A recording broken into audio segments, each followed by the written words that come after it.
Hi guys, இன்னைக்கு வீடியோவில் ice stick வச்சு ரொம்ப சிம்பிளாக ஒரு க்யூட்டான கிராஃப்ட் தான் பண்ண போகிறோம். அதுக்காக ஐஸ் ஸ்டிக் ஃபுல்லாக நான் பெயிண்ட் பண்ணி எடுத்துருக்கேன். இங்க் ப்ளூ கலரில் ஃபுல்லாக பெயிண்ட் பண்ணி காய வச்சுக்கோங்க. நெக்ஸ்ட் வந்துட்டு இது மாதிரி வந்துட்டு 2 சைடு க்ளூ அப்ளை பண்ணிக்கிறேன் ஒரு ஸ்டிக்கில். நெக்ஸ்ட் இன்னொரு ஸ்டிக்கில் இது மாதிரி 2 சைடு வந்துட்டு க்ளூ அப்ளை பண்ணிக்கிறேன். இதை வந்துட்டு கிராஸாக வச்சுட்டு இன்னொரு ஸ்டிக் எடுத்து இது மாதிரி சைடில், நெக்ஸ்ட் வந்துட்டு அதே மாதிரி ஆப்போசிட் சைடில் வந்துட்டு இன்னொரு ஸ்டிக்குன்னு சொல்லிட்டு வச்சுக்கிறேன். நெக்ஸ்ட் வந்துட்டு கீழே ஒரு ஸ்டிக் வைக்கணும் இல்லையா, அதுக்காக இன்னொரு ஸ்டிக்கில் இது மாதிரி க்ளூ அப்ளை பண்ணிட்டு 2 சைடு வந்துட்டு இது மாதிரி ஒட்டி விட்டுக்கலாம். நெக்ஸ்ட் சென்டராக வந்துட்டு ஒரு ஸ்டிக்கு தான் வைக்க போகிறோம். அதுக்கு இது மாதிரி 3 க்ளூ அப்ளை பண்ணிவிட்டு இதையும் ஃபிட் பண்ணிடலாம். அவ்வளோதான். இப்போ பேக் சைடில் மாட்டி தொங்க விட்டுறதுக்காக ஒரு குட்டி நூல் வந்துட்டு மாட்டி விட்டுக்கலாம். இப்போ அவ்வளோதான், ஒரு குட்டியாக ஒரு ஃப்ளவர் தான் மேக் பண்ண போகிறோம். வால் ஹேங்கிங் தான், ரொம்ப சிம்பிளாக இருக்கும்.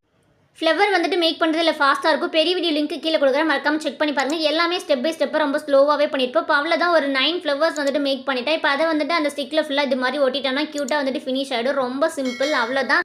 ஃப்ளவர் எப்படி மேக் பண்ணுறது தனியாக நான் ஷார்ட்ஸ் கூட போடுறேன். ஓகே, அவ்வளோதான், ஃபினிஷ் ஆயிடுச்சு. வாலில் மாட்டினதுக்கப்புறம் செம்ம க்யூட்டாக இருந்துச்சு. இந்த வீடியோ பிடிச்சிருந்தா அப்படியே லைக் பண்ணிடுங்க. பாய், நெக்ஸ்ட் வீடியோவில் பார்க்கலாம்.